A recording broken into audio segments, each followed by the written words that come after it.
หินออม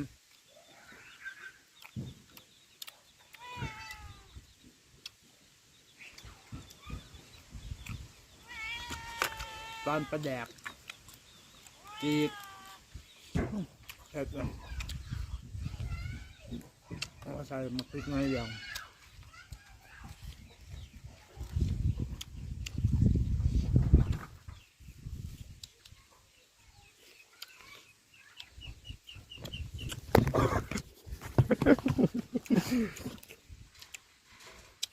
แมวกับป้าแมวมากวนเนาะตำกอกตำกล่อง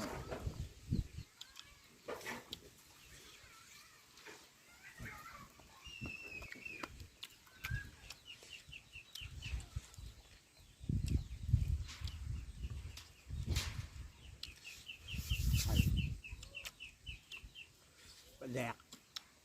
ตัวแสบซุปก็คือจิกปลาแดกกินตำมะกุ้งมาจิกปลาแดกเพื่อตัวแสบมาอะไรดีเบิร์ด เขาเบิร์ด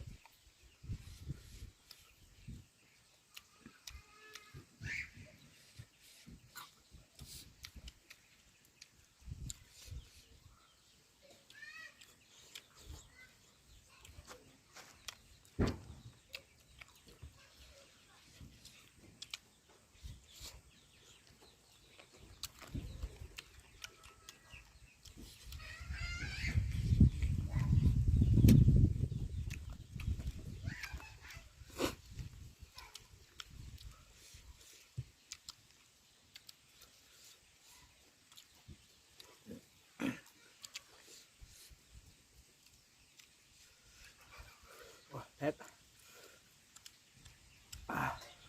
หนึ่งคือว่าบ่เพชร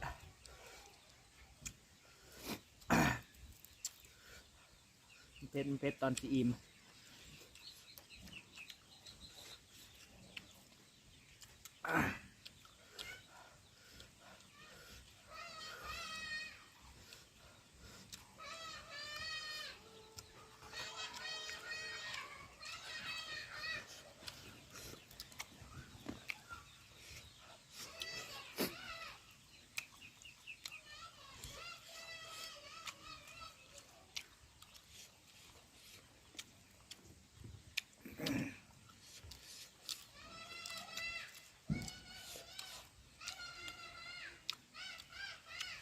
วันนี้ว่ากู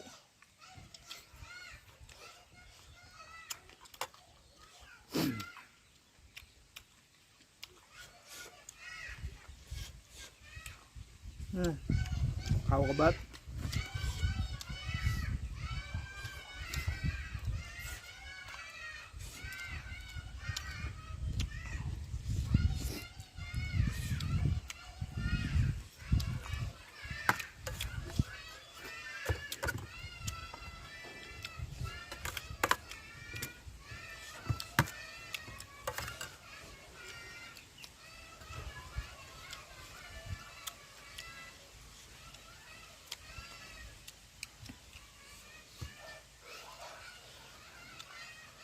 เพชรปั๊บจะโต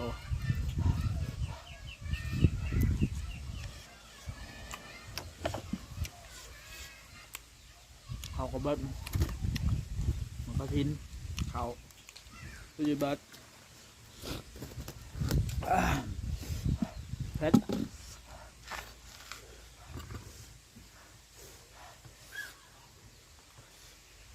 ทั้งแสบคุยอีกจักบาท